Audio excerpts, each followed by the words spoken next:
Hey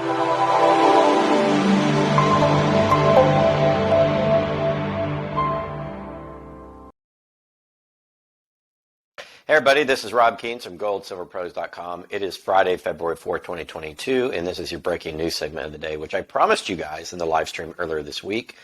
It is non-farm payrolls report day, the first Friday of every month, and we have the numbers out. They're surprising when compared with the ADP private payroll numbers put out on Wednesday, but that's no surprise for anybody that really follows the Forex markets or follows the unemployment numbers. ADP and the BLS numbers on non-farm payrolls never really agree, but there have been some particularly big differences that we're going to highlight here in this video for you, as well as we're going to talk about the recent comments from two Fed members on how they may apply rate increases to the federal funds rate from the central bank over the next few months. That's all very important information. We'll start with the job numbers. According to the BLS, the Bureau of Labor Statistics, the U.S. gained 467,000 jobs in January. And the headline for Market Watch here says, hiring was much stronger at the end of 2021 despite Omicron. So the jobs growth, 467,000. The official unemployment number from the BLS is at 4%, which is a low dating back about to the beginning of 2020. So it looks like 2 years later, we've just about recovered to the U6 unemployment number as reported by the BLS. Now, we will talk about the labor force participation rate and what the real unemployment number is, but I just wanted to mention the official government one, and we'll talk about why the government one is a load of bunk here in a moment. Talking about industries, manufacturing increased 13,000 jobs, mining and logging lost 4,000, which is unfortunate. We need those mining jobs to come back. Construction lost 5,000, wholesale was up 16,000, retail trade up 61,000, transportation warehousing up 54.2 thousand, utilities up by a meager 100.1 thousand, information up 18,000, financial up 9,000, professional and business up 86,000. The biggest mover again was leisure and hospitality, as the sector continues to rebound, getting hit the hardest last year by the pandemic, up 151,000, education and health up 29, and reversing previous trends, government actually had hired 23,000 people. The last several months they had been laying off.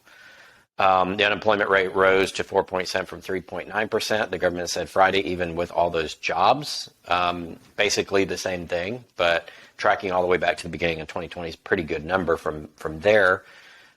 We expected 150,000 jobs, economists polled by Wall Street thought we would get. Instead, we got the 467 number. That's different from the negative 301,000 number that we got in the ADP report. So let's talk about the difference between the ADP report, which comes out the Wednesday before the non-farm payrolls. It had us losing 301,000 jobs. And the previous month, in November of last year, it had us gaining 776,000, whereas the non-farm payroll by the BLS only had us gaining 510,000 in November and 467,000 here in the December numbers published in February. So it's a little bit confusing, actually January numbers, sorry. So those are December, January numbers.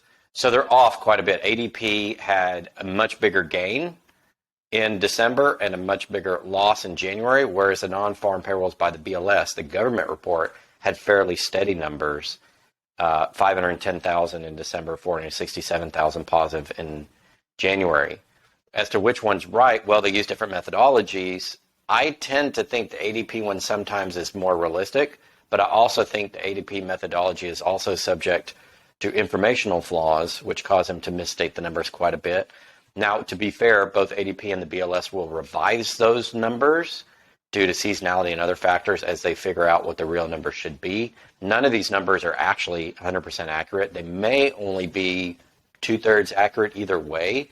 A lot of it has to do with how they compile the numbers. There are a lot of flaws in the way they do things. I'm not going to get into detail in the video, but just suffice to say that the short-term employment number, the U6 number, is much better than previously anticipated. We're going to talk about labor force participation rate and why that's a better version of the number here for a moment.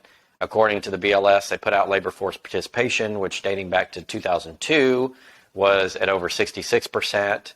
And at the time of the financial crisis in 2008 to 2009, it was sitting at above 66% as well. It has fallen all the way down to a low of just over 60% in 2020 after the pandemic hit. It was trading about 60 was at about 63%. Before the pandemic, went down to just over 60%, and now it's climbed to 62. So what does all that mean?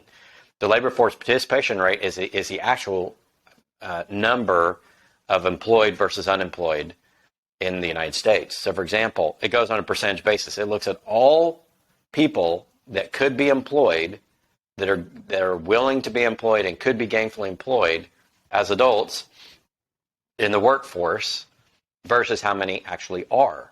So even in the best of times, we were sitting about 66, 67%, dating back several decades. That's not particularly high. It means about a third of people who could be employed aren't employed, and I call that structural unemployment. The government does not have an official measure for this, but I have been tracking it since I wrote my book in 2009 for the reasons of the 𝙂6 number that you hear talked about in the press all the time is never an honest depiction of how much unemployment we have. The 𝙂6 number, they stop counting unemployeds after a year. So after a year, if you haven't found a job, they just wipe you off the mark. What is the 𝙂6 number? It's talking about the rate of change of unemployment in the past year, essentially, is what it's looking at. It's not looking at the total employed versus unemployed. That's the civilian labor force participation rate. You can get that at BLS.gov or just Google it and you'll find that number. So since the pandemic, we have recovered about 2 percentage points of the labor force participation rate from just over 60 to just over 62. So we have recovered a little bit since the pandemic, but dating back to 2008, 2009, we're still about 4 percentage points down. So with all that money printing and all that quantitative easing the Fed's been doing, and this quote-unquote robust economy that we've had over the last 12 years since the last recession, we still have lost 4% of eligible adults from the employment rosters who cannot find employment. That means structural unemployment is actually much stronger than it was even before the last pandemic, and the Fed and the central bank have not kept up with their mandate for employment, essentially, nor have they kept up for inflation. They failed on both counts.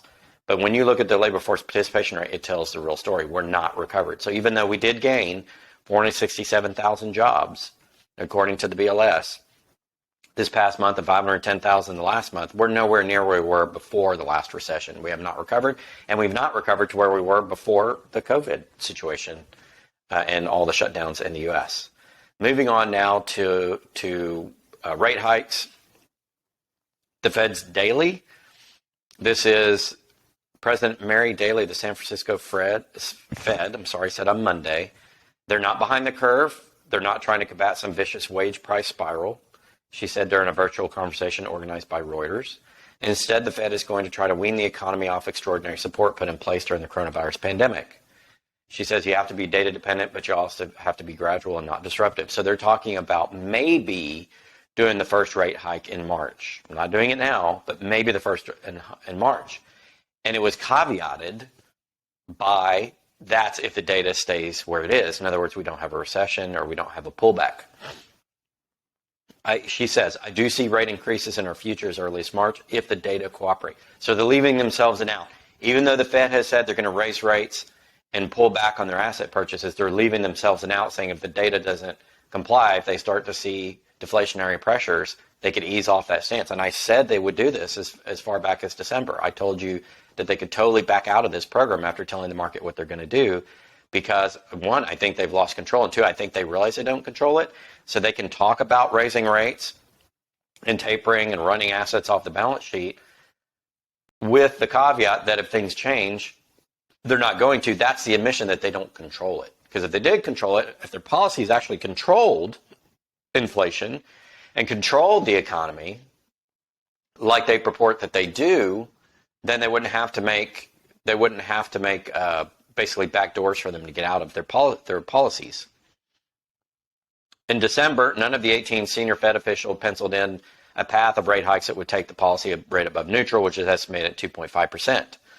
She says, you are supporting the economy, not pulling away the punch bowl completely and causing disruptions. Aha. So pulling away the punch bowl completely would be to stop the QE program, run off their existing assets, and raise interest rates. And she's basically telling us that they're not going to do that, at least according to her opinion. Over the weekend, Atlanta Fed President Raphael Bostic suggested in an interview with the Financial Times that the first rate hike should be 50 basis points. Could it be half a percentage point? That's double what previously has been talked about instead of the quarter point move generally expected if the data showed inflation remains stubbornly high. Asked if a half point hike was possible. 𝙂𝙊𝙇𝘿, who is not a voting member of the Fed Interest Rate Committee this year, sounds skeptical. She says, you don't want, in my judgment, to overact or ratchet up the rate quickly if the rates percolate through the economy.